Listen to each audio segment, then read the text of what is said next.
The glass walls of Castellano Ventures reflected the Manhattan night sky like a mirror made of light, ambition, and pride.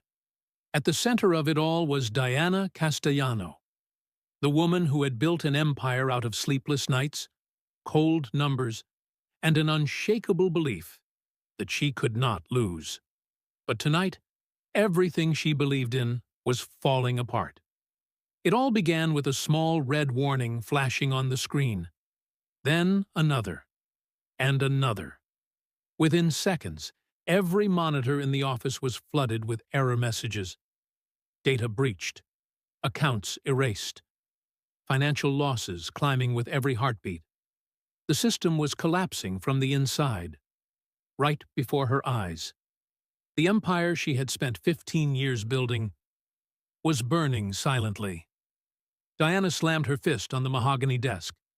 No, impossible. Her breathing came fast, tangled between fear and fury. The merger deal worth $12 billion, set to be signed at dawn, was now nothing but a shattered dream. Each passing minute drained millions of dollars from the system, along with her pride. Outside, the city still glowed. Skyscrapers soared. Streets sparkled. Life went on, indifferent to one woman's despair. Manhattan never stopped. It simply watched, quietly, as those who once thought themselves invincible began to fall. Diana had sent the tech team home hours ago. She couldn't bear another terrified look. She just wanted silence, to be alone with the ashes of the empire she'd built. But then, a small sound broke the stillness. Footsteps, slow, steady. Then the soft squeak of a wheel rolling across the floor. She looked up. A man in a blue janitor uniform was pushing a cleaning cart down the hallway. He stopped at the glass door of her office, startled to find her still there. His light brown hair was slightly tousled. His dark eyes met hers, calm, steady, neither curious nor afraid. Only a strange kind of quiet. Diana forced a bitter smile. Don't worry, you didn't break anything. I'm just sitting here, watching 15 years of my life turn to ashes. He hesitated, then tapped lightly on the glass door. Are you okay?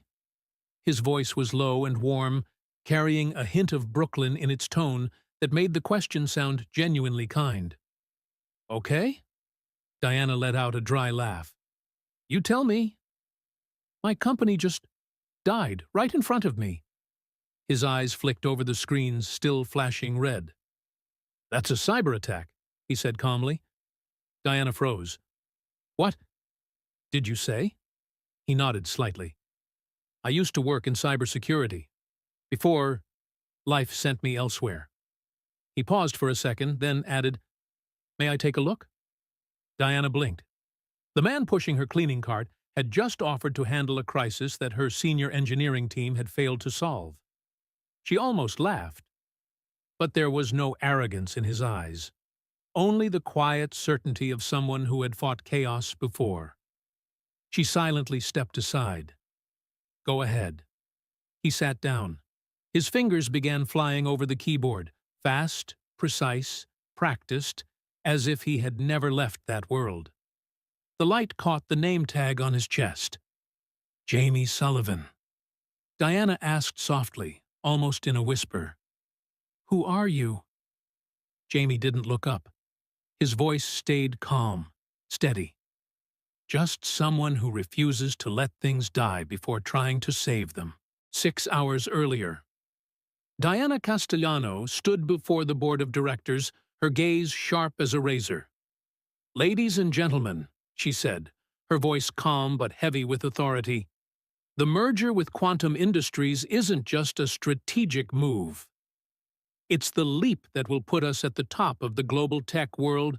Approving nods rippled around the table. Castellano Ventures, her brainchild, had once started in a cramped apartment, and now it had become a global conglomerate with more than 50,000 employees worldwide.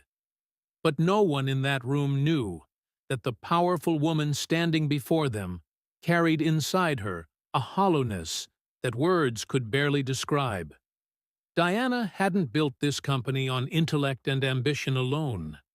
She had built it out of everything she'd lost. 15 years ago, when Castellano Ventures was still just an idea, she missed her mother's birthday because of a meeting. When her mother fell ill, she didn't go home because she was negotiating with investors. And when her mother passed away, she didn't get to say goodbye, because at that moment she was in Singapore, signing a contract she thought would secure her future for life. Success always has its price, she often told herself. But tonight, she would begin to wonder whether that price had been too high. After the meeting, Diana returned to her office. The golden lights reflected on the marble floor, her shadow stretching long and silent. Stephanie Kim, the young chief technology officer, was waiting with an iPad in hand, her expression tense. "Diana, I need you to see this," she said, fingers swiping quickly across the screen. "What is it?" Diana frowned. "Some unusual activity in the system."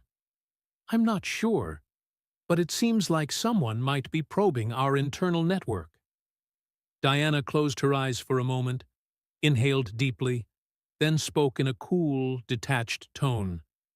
"Strengthen the firewalls. We're about to close the biggest deal in the company's history. I don't want a single mistake, not even a small one." "Yes, ma'am," Stephanie nodded, though unease still lingered in her eyes. Diana didn't know.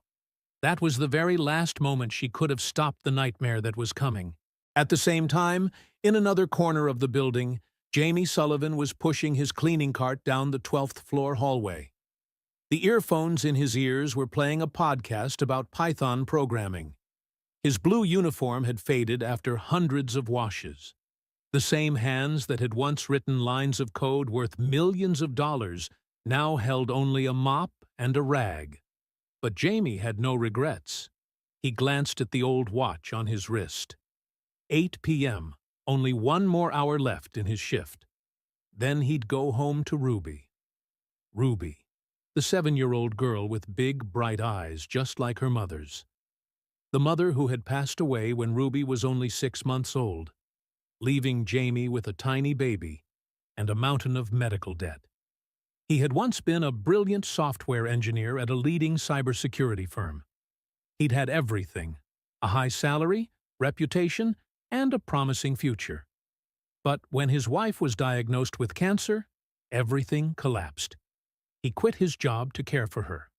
The savings ran dry, the insurance wasn't enough, and after 3 years of hopeless battle, she died. Jamie was left alone, with a daughter and a foggy future. No company wanted to hire a rusted engineer who had been out of the field for 3 years.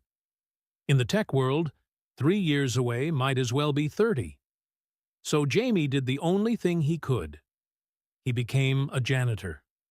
By day, he mopped floors, emptied trash bins, scrubbed restrooms. By night, when Ruby was asleep, he opened his old laptop, reading documentation and learning new programming languages just to keep his mind from rusting.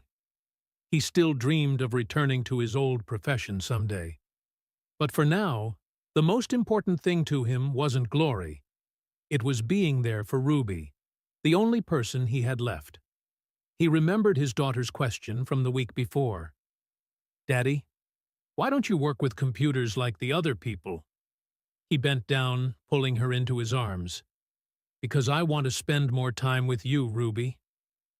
Working with computers sometimes takes away the most precious time we have. Ruby looked up, eyes wide. "But you're really good, Daddy. I saw you fix my laptop in just 5 minutes." Jamie laughed softly, brushing her hair. "I'll always be here with you, no matter what I do. That's what really matters." But tonight, as he stepped into Diana Castellano's office and saw the screens in chaos, the data flashing wildly like madness, something inside him stirred. The part of him that once lived for passion, that once believed in his own skill, suddenly awakened. And Jamie Sullivan, the man who mopped the floors where others created miracles, was about to create one of his own. Your backup servers, are they directly connected to the main servers? Jamie asked, his eyes still fixed on the screen. Diana looked at him, still not entirely grasping what was happening. The way he navigated the system, fast, precise, confident, made her feel as if this man had been working at Castellano for years. No, she replied hoarsely. They operate independently. Jamie nodded. Good. That's your miracle right there. He began typing long lines of code, the characters racing across the screen like a rushing symphony. The flood of errors that had filled the monitors moments ago gradually shifted in color. Folders began to reappear. Data was being restored piece by piece. For the first time that long night, Diana felt a faint spark of hope rise in her chest. I need full access, Jamie said, his voice low but steady. Diana hesitated for a second, then pulled the MasterCard from her wallet and placed it on the desk. You have it now. Don't make me regret this. Jamie looked up. His deep brown eyes carried a calm that was almost unsettling. I won't. But if this works, don't forget who was here with you. That quiet confidence made Diana smile, even in the midst of crisis. All right then, silent hero. They went down together to the basement. The server room Diana had once called the heart of Castellano Ventures. The air was freezing. Rows of machines stretched endlessly, their LED lights blinking like the dying breaths of a living organism. Jamie looked around, his eyes lighting up, the light of someone who had just rediscovered his purpose. We'll bring it back, he said, placing his hand on the control panel. But I'll need silence. And 6 hours. All right, Diana answered softly. For the first time, she wasn't the one giving orders. As Jamie worked, Diana stood watching in silence. He wasn't rushing, nor was he panicking. Each keystroke echoed rhythmically, like a heartbeat in the night. Time passed. The coffee went cold. The air thickened with tension and hope. 3 in the morning. The screen suddenly changed color. The red alerts flickered, then vanished completely. One folder appeared, then another, then all of them. The system began rebooting. Diana leaned forward, unable to believe her eyes. Wait, is this real? Jamie leaned back in the chair, a tired but proud smile spreading across his face. Your empire's breathing again, Ms. Castellano. It just needed a little artificial respiration. Diana laughed. For the first time in years, the sound wasn't cold. How do I even thank you, Jamie Sullivan? He shook his head, his voice gentle but firm. Don't thank me. Just fix what's broken outside the system. That'll be enough. When Dawn's first light filtered through the vents, the words appeared on the screen. System restored successfully. Diana stared at the message, silent, overwhelmed. Jamie exhaled, his eyes a blend of exhaustion and relief. Congratulations, he said quietly. You're alive again. Diana turned to him, her smile softening. No, we're alive again. When the first employees arrived that morning, they froze. In front of them sat the powerful CEO of Castellano Ventures, sharing a cup of cold coffee with a janitor, the two speaking softly amid a sea of glowing monitors. None of them knew that the ordinary man beside her had just saved the company, or that this very moment, the moment when two worlds that were never meant to meet finally did, would change Diana Castellano's life forever. If you believe that sometimes the people who walk into our lives are no coincidence, subscribe to the channel so you don't miss the next story of fate. And tell me, If a stranger appeared just when you'd lost everything, would that be a second chance? Or a test from destiny? The next morning, the atmosphere inside Castellano Ventures felt unlike anything Diana had ever experienced. People whispered as she passed by. No one knew exactly what had happened overnight, only that something monumental had changed. The servers were alive again. The data had been restored. The company had escaped death by an inch. And all of it, thanks to a man no one had ever bothered to look at twice. That morning, Diana summoned the senior management team to the conference room. Sunlight poured through the glass walls, reflecting off her calm face. "I want to introduce someone," she said, her voice steady but echoing through the room. "This is Jamie Sullivan. If it weren't for him, we probably wouldn't be sitting here this morning." The room fell silent. The man standing beside her, still in the same blue uniform from the night before, bowed slightly, his hands clasped in front of him. No one spoke, but their eyes said it all. Doubt, astonishment, and a hint of disbelief. Stephanie Kim, the chief technology officer, folded her arms, her tone firm. "You're saying a janitor managed to fix a system that our entire tech department couldn't?" Diana didn't flinch. "That's exactly what I said, Stephanie." She met her gaze. "Starting today, Jamie will lead our new cybersecurity division. He'll report directly to me." The room buzzed with murmurs. Stephanie bit her lip, struggling to stay composed, though her frustration was written all over her face. She didn't argue, not in front of the board, and not in front of the woman once believed to be never wrong. When the meeting ended, Stephanie followed Diana down the hallway. "You're making a mistake," she said, her voice low but brimming with anger. "You're putting your trust in someone you barely know." Diana stopped and turned. Her gaze was cool, not cruel, filled with quiet certainty. "I know what I saw, Stephanie. And I know when someone can do what others only talk about." She paused for a beat. "Jamie saved this company, and I trust him." Then she walked away, leaving Stephanie frozen in the hallway, her mind swirling with questions she didn't dare to voice. That afternoon, Jamie returned to the building. No longer a janitor, no longer pushing a cleaning cart. His new employee badge gleamed as the elevator doors closed behind him. Those who had once walked past him without a glance now stepped aside. But even as he appeared calm, Jamie knew. Every pair of eyes was on him, waiting to see if he would stumble. Diana was waiting for him on the top floor, beside the tall glass window overlooking the city. "Ready for round two?" she asked, a rare, faint smile softening the face that had always been stern. "Always ready," Jamie replied, his voice low and steady. She led him down the sunlit corridor and stopped at a small room beside her office. "Everything you need is here," Diana said. "I want you to start from scratch. Rebuild Castellano's cybersecurity system." Jamie nodded, his gaze gentle. "You don't need to thank me.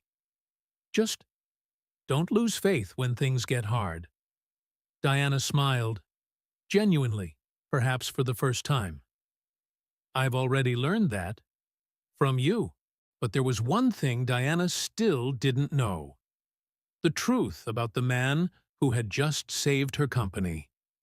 That night, when Jamie returned to his small apartment in West Village, a pair of tiny footsteps came running from inside. "Daddy!" Ruby threw herself into his arms, her hair loose and smelling faintly of baby shampoo. Jamie knelt down, holding her tight, feeling her warm little breaths against his neck. "Hey, Princess. What did you learn today?" Ruby proudly held up a drawing. "Teacher taught us about the planets. I drew Mars. See, it's bright red." Jamie smiled, eyes filled with pride. "It's beautiful. My girl's the best in the world." The apartment was small, peeling paint, old furniture, but every corner breathed love and resilience. Drawings taped to the walls, a few children's books, Ruby's teddy bear she hugged every night. This wasn't the life Jamie had once dreamed of, but it was the life he had chosen to keep. "Daddy," Ruby hesitated, her voice small. "Today my friends asked what you do for work. I didn't know what to say." Jamie paused, then knelt down so their eyes met. "Listen to me, sweetheart. I do a very important job. I help people keep their workplaces clean and safe. There's nothing to be ashamed of." Ruby pressed her lips together. "But I heard you talking to Miss Laura. You said you used to work with computers. Why don't you do that anymore?" The question sliced deep, small but sharp. Jamie was silent for a few seconds, then said softly, "Because when your mom got sick, I had to stay home to take care of her. And after she was gone, I needed a job that let me be with you more. Computers can wait." "But you can't." Ruby wrapped her arms around his neck and whispered, "I love you, Daddy." Jamie held her tight. "I love you too. Always." When Ruby was asleep, the apartment sank into quiet. Jamie sat alone under the desk lamp, staring at the old laptop before him. He knew what lay ahead. A second chance. A chance to return to the work he loved, to prove he wasn't outdated. But he also knew it would cost him the most precious thing of all: time with his daughter. The light from the screen reflected on his face. Weary, but resolute. "I can do this," he whispered, his voice firm as a vow. "I have to." For Ruby, the first days in Jamie's new position were anything but easy. Every morning he woke at 5, made breakfast for Ruby, took her to school, then caught the first bus to the office. At night, he came home at 7, just in time for dinner with her, reading a short bedtime story before she fell asleep. When the apartment sank into silence, Jamie opened his laptop and kept working late into the night, the blue light washing over his determined face. He rebuilt the entire digital infrastructure of Meridian from scratch, rewriting code, restructuring the security system, implementing encryption protocols, and training a small team of loyal engineers. The company's revival quickly became a topic in financial newspapers. Investors returned. Clients praised their rebirth from the ashes. But behind the spotlight, Jamie felt something was off. A shadow still lurked somewhere within the system. And this time, he intended to find it. One evening, long after the office had emptied, Jamie still sat before the glowing screen, its light reflected on his tired face. The door opened quietly. Diana appeared, still in her tailored suit, holding 2 steaming cups of coffee. "I figured you'd still be here," she said, half reproach, half admiration. Jamie took the cup, nodding gratefully. "Something's wrong," he said in a low voice. He pointed to the monitor, where lines of code scrolled endlessly. "These signatures match the old attack pattern, but now they're coming from inside our own system." Diana's face hardened. "You mean someone inside the company is behind this?" "I can't prove it yet," he replied, eyes never leaving the screen. "But someone here knows this system too well." The next day, Jamie quietly began his digital hunt. He tracked every suspicious access point, built dozens of decoy traps, and created fake data vaults designed to lure the intruder.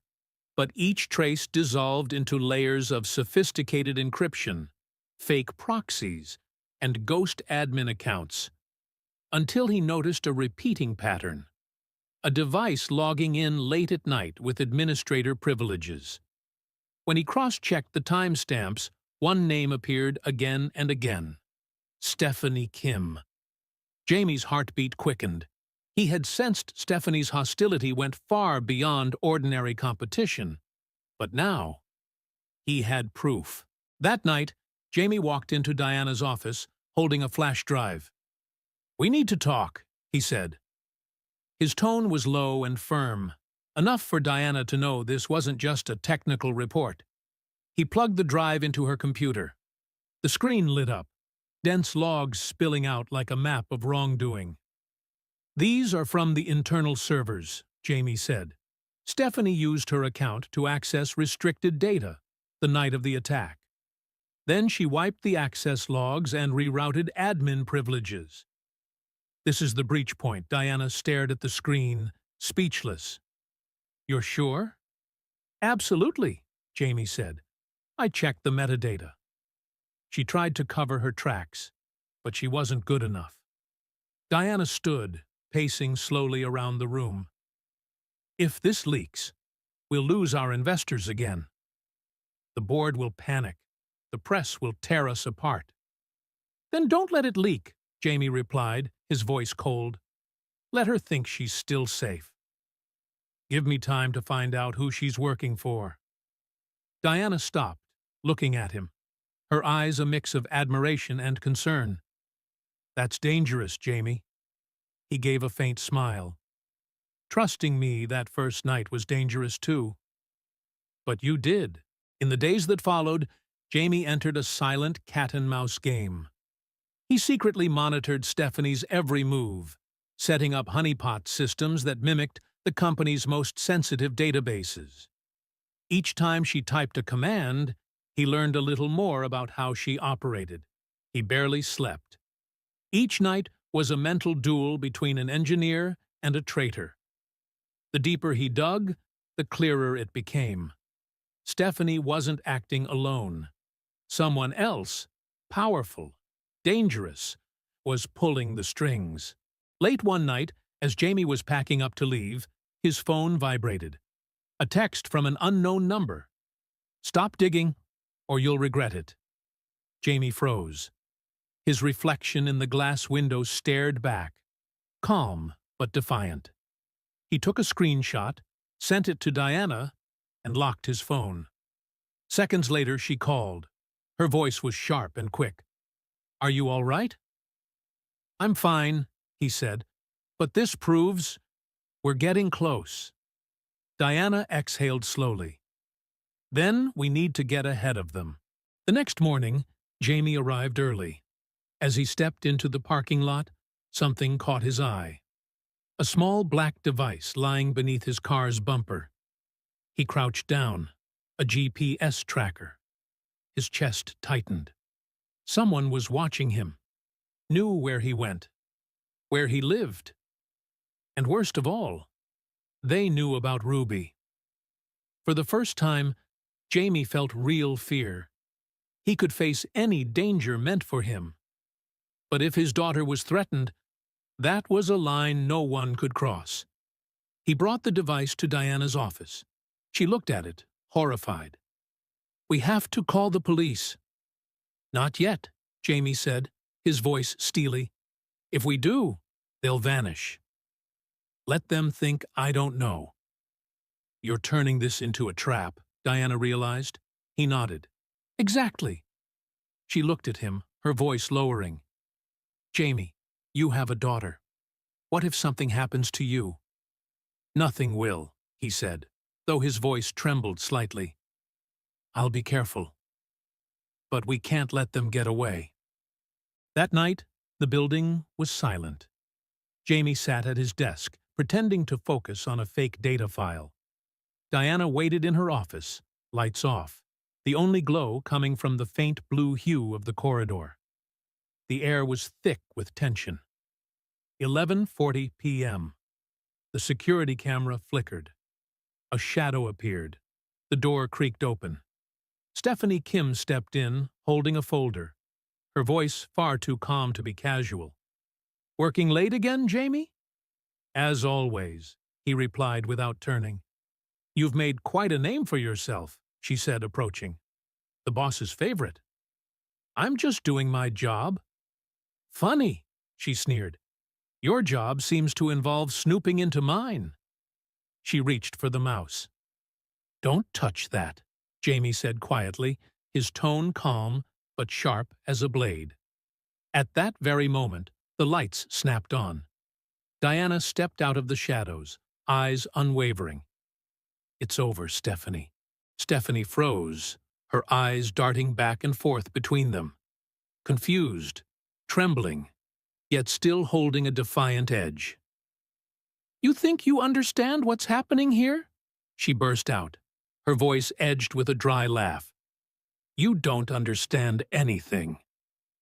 Diana stepped forward, her tone calm but firm. Then explain it to us, Stephanie. She laughed, a bitter, broken sound. Castellano sold its soul long ago, to people who only care about profit, who don't mind what burns down as long as they make money. You're all just pawns. And sooner or later, you'll see. Jamie stood still, watching her closely. You're talking about neuroline systems, aren't you? The silence that followed was louder than any confession. They paid you to sabotage us, Diana said, her voice dropping to a cold whisper. Sabotage? Stephanie smirked. No, I call it exposure. And one day, you'll understand. She shoved the folder against Diana's chest and turned sharply to leave. Her heels clicked sharply against the floor. Stephanie, Jamie called. But she didn't stop. By the time security arrived, the elevator was empty. The surveillance feed flickered for a few seconds, then went black. Jamie slammed his hand on the desk, his voice caught in his throat. She knows how to disable the data feed. Diana exhaled, staring at the blank screen. We'll find her. We have to. At dawn, after nearly 10 hours without sleep, Jamie traced the first lead. Buried deep within layers of encrypted code, he found a series of anonymous transactions, all routed to a shell company in California. He looked up at Diana, his voice rough but steady. This goes beyond Stephanie. Neuroline's been buying people inside our company, maybe even the board. They're trying to take us down from the inside. Diana rubbed her temples, her eyes weary but clear. So, what do we do now?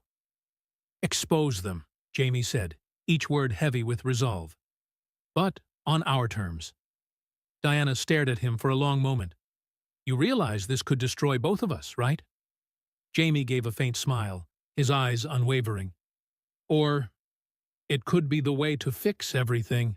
But as Jamie was leaving the office that morning, his phone buzzed. A message from Laura, Ruby's babysitter. Jamie, there's a strange man standing by the school gate watching Ruby. She's terrified. Please come now. Jamie's chest clenched. He didn't say a word, just grabbed his jacket and bolted out the door. He didn't wait for the elevator, running down 3 flights of stairs, through the lobby, bursting out into the street. When he reached the school, Ruby was sitting in the principal's office, clutching her teddy bear, her eyes red and swollen. Daddy! She cried, leaping into his arms. Jamie hugged her tightly, his whole body shaking. Are you okay? Did anyone hurt you? Ruby hiccuped between sobs. There was a man, Daddy. He was just standing outside the gate, staring at me. I got so scared. Laura, the middle-aged woman who had cared for Ruby since she was a baby, placed a hand on Jamie's shoulder. I called security. He ran off. But Jamie, what's going on? Jamie looked down at his daughter, her tiny eyes still glistening with tears. In that moment, he saw it clearly, how terribly wrong he had been. He thought he could protect Ruby by keeping his 2 worlds separate. But now, his work had dragged his little girl into danger. Laura, he said, his voice low but firm, I need you to keep Ruby at your place for a few days. Don't go out. I'll explain later. Laura frowned, worried. Jamie, are you in trouble? No, he said, though his eyes told another story. I just need to make sure my daughter's safe. That afternoon, Jamie stayed home with Ruby. He cooked her favorite spaghetti, watched cartoons with her, read her a bedtime story. But his mind was elsewhere, in the darkness closing in around them. When Ruby finally drifted to sleep, her small face lay bathed in the soft light, peaceful to the point of heartbreak. Jamie sat there for a long time, remembering the day she was born, remembering the promise he'd made to his wife in that hospital room. Don't worry. I'll protect our daughter, no matter what it costs. Now, in his hunger to prove himself, in his belief that he could control everything, he had put Ruby in harm's way. His phone buzzed. Diana's name lit up. "Jamie, where are you? We need—" "I can't," he interrupted, his voice breaking. "They've gotten close to Ruby." I'm sorry, Diana. I have to step back." A long silence. Then Diana's voice softened. Warmer, gentler, sincere. "Jamie, I understand. Family comes first. You don't need to apologize. The company will survive. We've done it once before. But Ruby, she only has one father. Stay with her." Tears slid down Jamie's cheeks. "Thank you." "No," Diana said quietly. "I should be the one thanking you.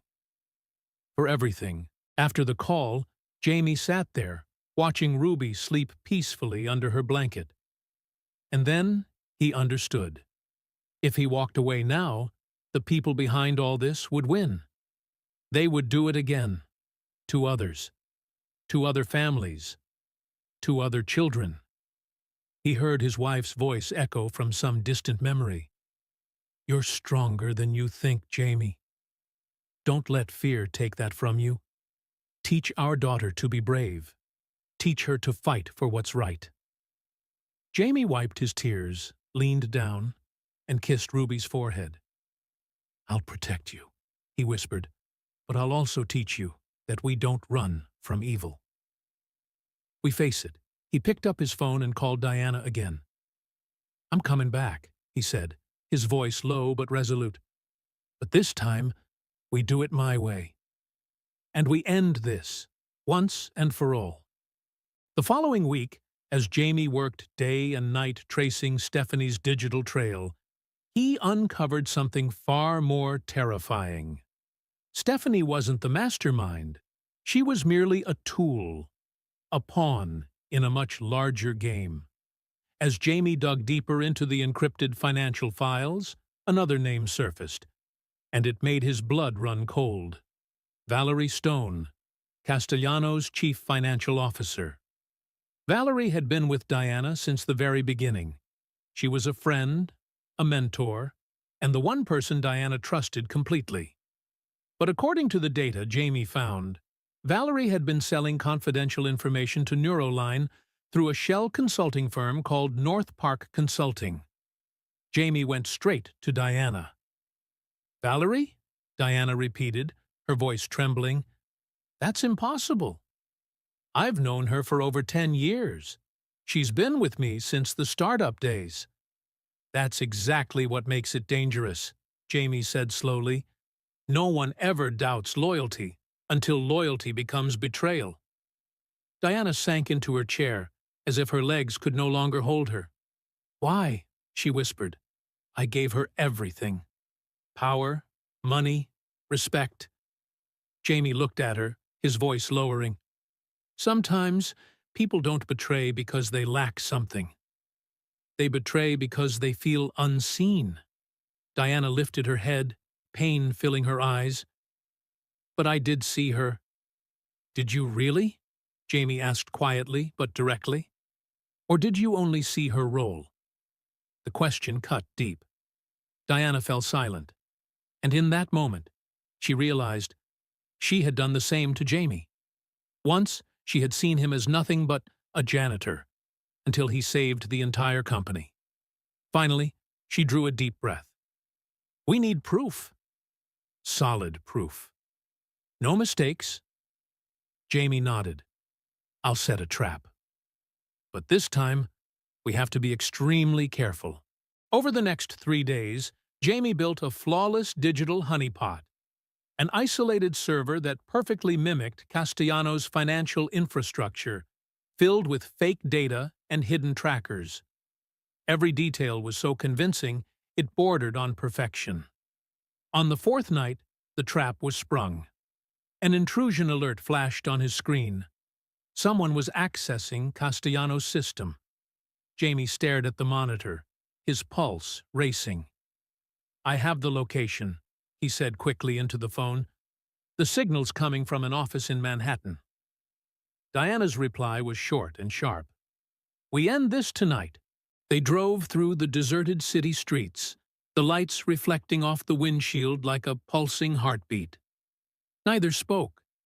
The silence between them was taut, stretched thin, ready to snap. The building appeared ahead, a glowing block of glass against the dark.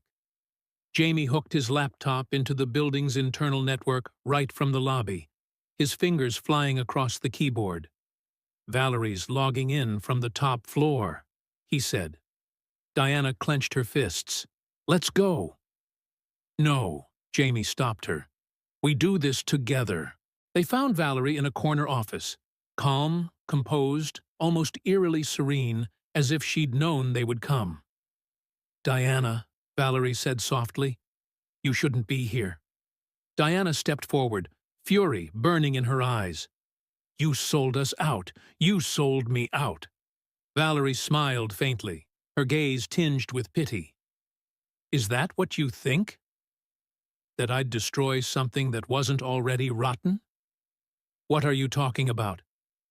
"Neuroline gave me freedom," Valerie said slowly. "Something you never did." "Freedom doesn't come from betrayal," Jamie said, his voice calm but cutting. Valerie turned to him, her eyes sharp as steel. "And you, Mr. Sullivan, Castellano's hero. Do you really think you're anything more than another pawn? When this is over, they'll forget you ever existed." Jamie's reply was quiet, but solid as stone. "Maybe, but at least I'll know I fought for something that mattered." He pressed a key on his laptop. Valerie's screen froze instantly, red warnings flashing across the monitors. "Everything you've done has been recorded," Jamie said softly. "In a few minutes, the authorities will have all the evidence." For the first time, Valerie's composure faltered. She drew in a breath, her voice barely a whisper. "You think it ends here? There are people far more powerful than you can imagine." "Maybe," Diana said, her gaze unwavering. "But tonight, it ends with you." Minutes later, federal agents entered, led by Diana's legal counsel. Valerie didn't resist. As they cuffed her and escorted her out, she looked back at Jamie, that faint, cryptic smile still lingering at the corner of her lips. "Enjoy your victory while it lasts," she murmured. "Heroes always fall the hardest." The next morning, the news exploded across every major headline. "Castellano Ventures CFO arrested for corporate espionage, linked to Neuroline Systems." The entire financial world was in shock. Investors held their breath, waiting to see whether Diana Castellano's empire would crumble or rise again. But then, something no one expected happened. Instead of turning their backs on her, the public rallied behind Diana. They saw how she faced betrayal, not with denial or blame, but with transparency and courage. Within 24 hours, Castellano Ventures' stock value skyrocketed. A crisis that could have destroyed the company had instead become the foundation for a new beginning. But for Jamie, the victory was far from sweet. In the weeks following Valerie's arrest, he returned to his usual rhythm. Still arrived at the office on time. Still spent long hours at his desk, building the strongest cybersecurity team in the industry. But every day, at exactly 6 o'clock, he left. No delays, no exceptions. One afternoon, As the clock read 5:45, his office door opened. Diana walked in, 2 cups of coffee in hand. "Heading out early again?" she asked, half teasing, half smiling. "As always," he replied, closing his laptop. Diana sat in the chair across from him, her voice softening. "Jamie, I've never asked you one thing. Why did you give up your career to become a janitor?" He was silent for a moment, then pulled a worn photo from his wallet. It was of a young woman holding a 6-month-old baby, her gentle smile glowing, her eyes bright as candlelight. "This is my wife," he said quietly. "She passed away 3 years ago from cancer." Ruby was 6 months old. Diana fell silent. The light in the room seemed to dim. "I used to be a successful engineer," Jamie continued, "but when she got sick, I realized all the meetings, the contracts, the promotions, none of it meant anything compared to holding the hand of the person you love in a hospital room." "You gave up everything," Diana whispered. Jamie shook his head. "No, I just chose what mattered more." After she was gone, no one wanted to hire a so-called outdated engineer, but they needed cleaners. And that job gave me something tech never could: time with my daughter. Diana swallowed hard. "But now that you're back in your career, you could—" "I won't make the same mistake twice," he interrupted gently but firmly. "Ruby needs me, every night. Not the successful version of me, just me." She looked at him for a long moment, then nodded softly. "You're a wonderful father, Jamie." He smiled, barely above a whisper. "I'm just trying. That's all I can do." A few weeks later, Diana visited Jamie's apartment for the first time. It was small and modest, but filled with life. Ruby's drawings were taped across the walls. Stacks of books covered the table. Toys scattered everywhere. Chaotic, yet strangely warm. Ruby ran out, her hair in a crooked ponytail, eyes wide with curiosity at the unfamiliar woman. "Hello, ma'am," she said politely. "Hello, Ruby," Diana smiled, her eyes soft. "Your dad's told me so much about you." The little girl beamed. "Daddy says you're his boss." "Did you know my dad's really smart?" Diana laughed. "I do. Your dad saved my company." Ruby's jaw dropped, her eyes wide with awe. "Really? Daddy, that's so cool." Jamie flushed, waving her off. "Go do your homework, sweetheart." When Ruby dashed back into her room, Diana looked around the apartment once more, then said quietly, "This is a beautiful home." "It's small," Jamie replied, "but it's ours." Diana smiled gently, her tone softening. "Jamie, I want to make you an offer." He raised an eyebrow, curious. "I want to implement a new policy at Castellano. Flexible work arrangements for single parents. You'll be able to work from home 3 days a week."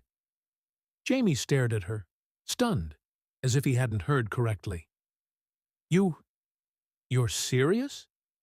"Completely," Diana nodded. "You taught me something important.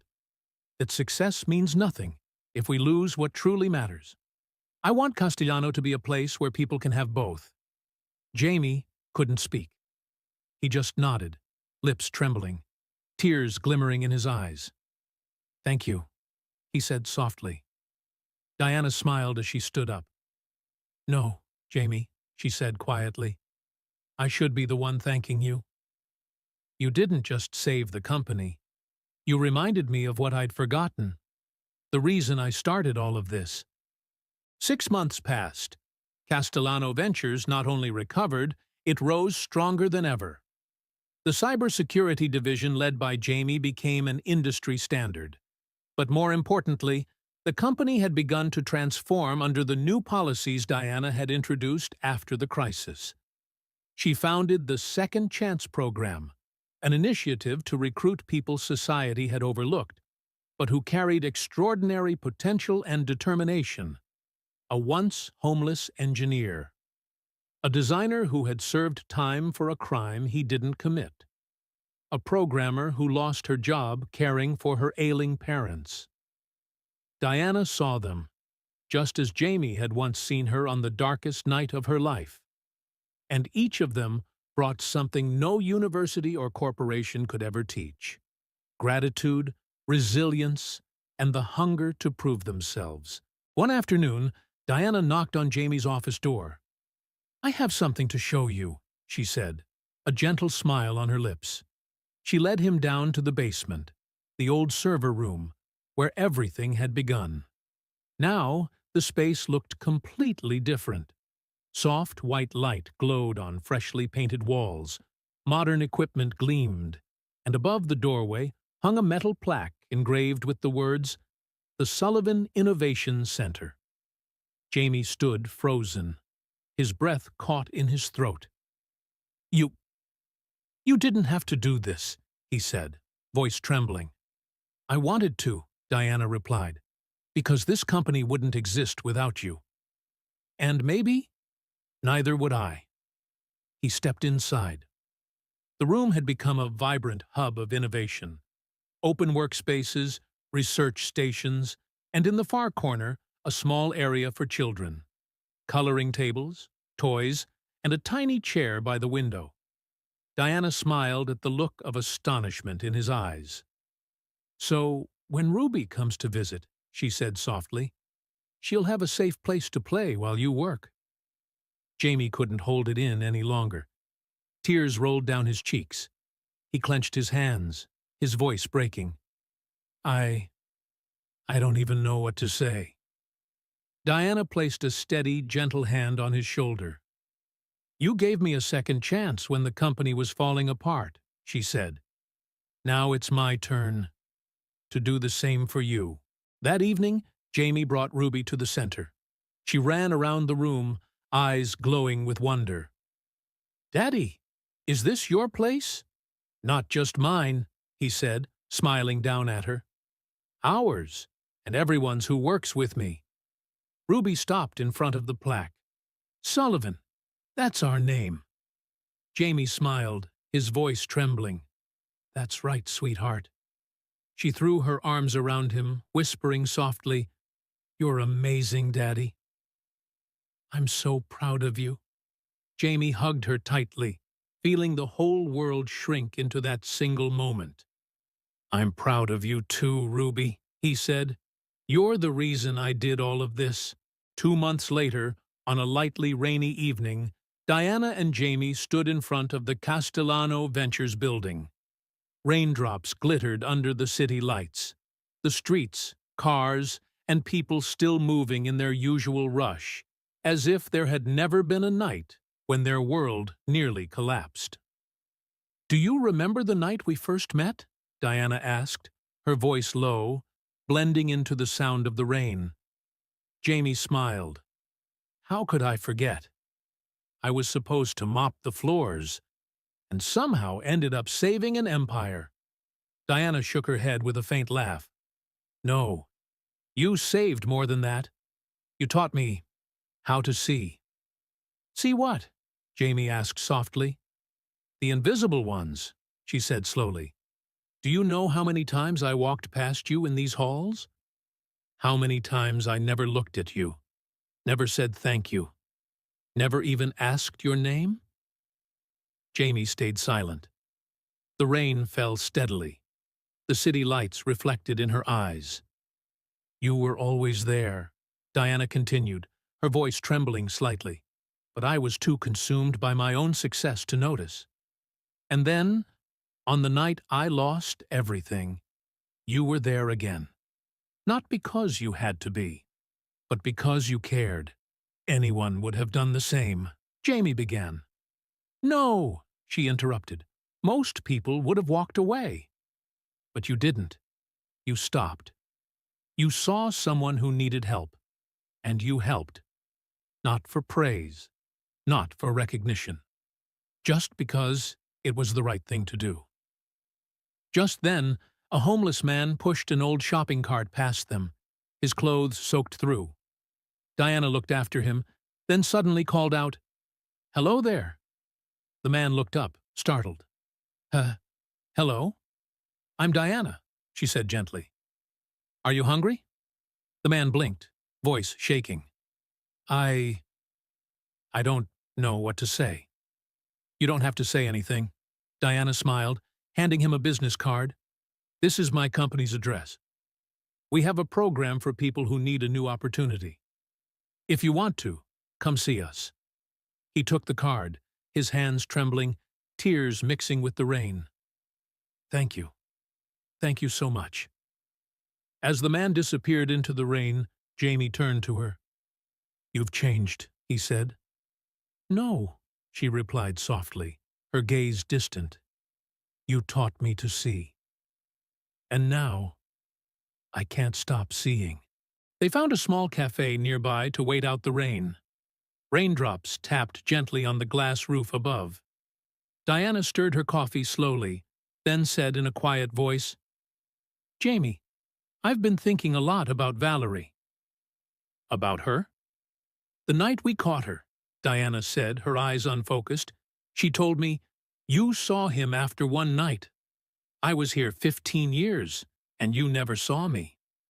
Jamie stayed silent, waiting. "And she was right," Diana admitted. "I never really saw her. I only saw her title, my CFO. I never asked how she was doing, or if she was happy.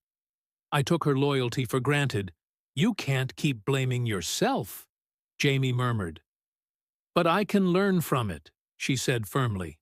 "Valerie was wrong to betray us, but I was wrong too, for not seeing her. Both can be true." Jamie nodded slowly. "So what will you do next?" Diana looked out through the glass, where streetlights blurred in the rain. "I'll keep seeing," she said. "Every person in this company, every person out there. I'll never forget that everyone carries a story, a pain, a dream." A few weeks later, Diana stepped onto the stage of a major international tech conference. Hundreds of CEOs, investors, and journalists sat below, watching her intently. "People ask me," she began, her voice echoing through the microphone, "how Castellano Ventures recovered from the worst crisis in its history." She paused, scanning the room. "They think it was strategy, or technology, or money." Then she smiled, a rare, genuine smile. "But the truth is, we were saved by someone most people never see. A single father, once a janitor, quietly raising his little girl. A brilliant engineer the world had forgotten." The hall fell utterly silent. "Jamie Sullivan taught me the greatest lesson of my life, that the invisible are often the strongest. They're the ones who've been knocked down but still get up. The ones who've lost everything but still give. The ones who don't need the spotlight to do what's right." Her voice trembled slightly. "So I want to leave you all with a challenge. Look, truly look, at the janitor in your building, at the barista downstairs, at the person sleeping on the sidewalk. They're not invisible. We just haven't been seeing them." The audience erupted into a standing ovation. But Diana didn't look toward the front rows filled with tycoons and executives. She looked toward the back of the hall, where Jamie stood with Ruby, their hands clasped, both smiling brightly. The stage lights reflected in their eyes. And in that moment, Diana knew. This was no longer the story of a company. It was the story of people who had finally been seen, 2 years later. The lives of both Jamie and Diana had changed in ways neither of them could have imagined.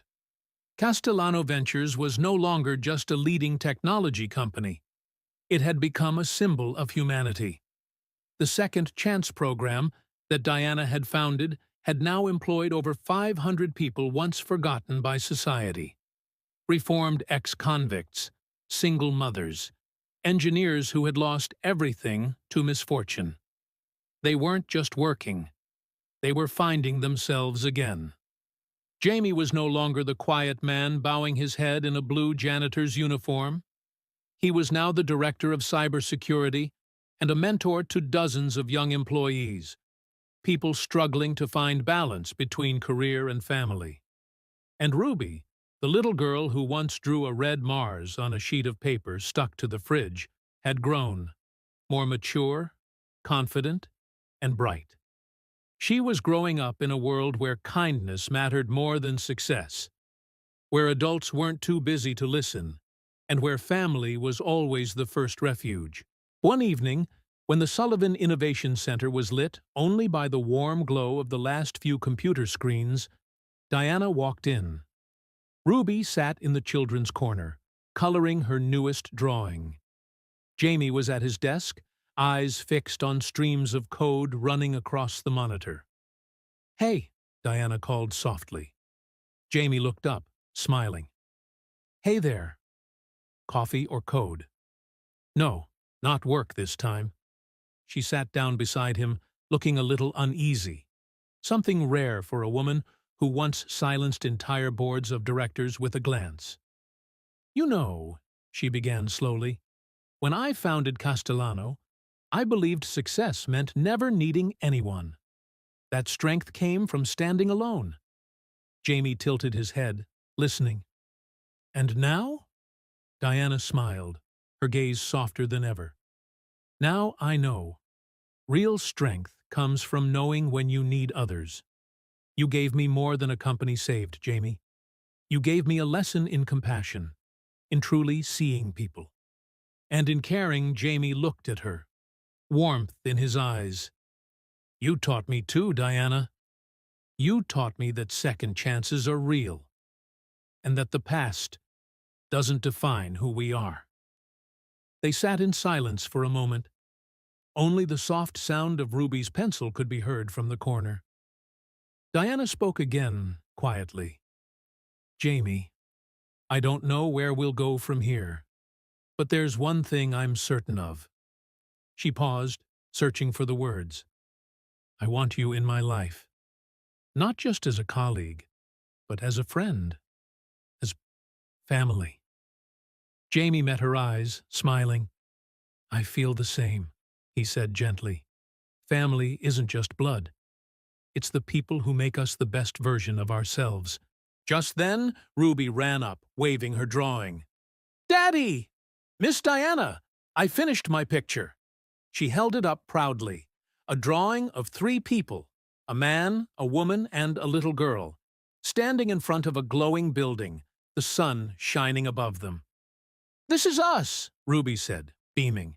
"My family." Jamie and Diana looked at each other, smiles breaking through tears. "That's right, Princess," Jamie whispered, wrapping Ruby in his arms. "This is our family." The story of Castellano Ventures and Jamie Sullivan quickly spread beyond the borders of the United States. It became a symbol of redemption, faith, and the power of quiet courage. Investors called it the miracle of recovery. But for Diana and Jamie, it had never been about numbers. It was about learning to trust again, about learning to truly see the people society had once overlooked. And more importantly, it was about realizing that the most extraordinary people are often the ones no one notices, until everything falls apart. That night, as they stepped out of the building under a light drizzle, the city lights reflected in the puddles like 1,000 fallen stars. Diana turned to him with a soft smile. "You know," she said gently, "I don't think miracles come from the sky. They come from people who refuse to give up." Jamie looked at her, his voice low and warm. "Then you're the only miracle I'll ever need." Ruby held both their hands, skipping through the rain, her laughter ringing bright in the glowing city night. And in that moment, for the first time in many years, the 3 of them felt something no amount of money could ever buy. They were seen, they were loved, and they belonged. Do you believe that sometimes it's the smallest people who can change the world? How did this story make you feel? Surprised, moved, or inspired? If you felt something stir in your heart, type 100 in the comments to let me know you too believe in second chances. Tell me where you're watching from, and share this story with someone who needs to be seen. Because sometimes, all it takes is one person who truly sees you to change everything.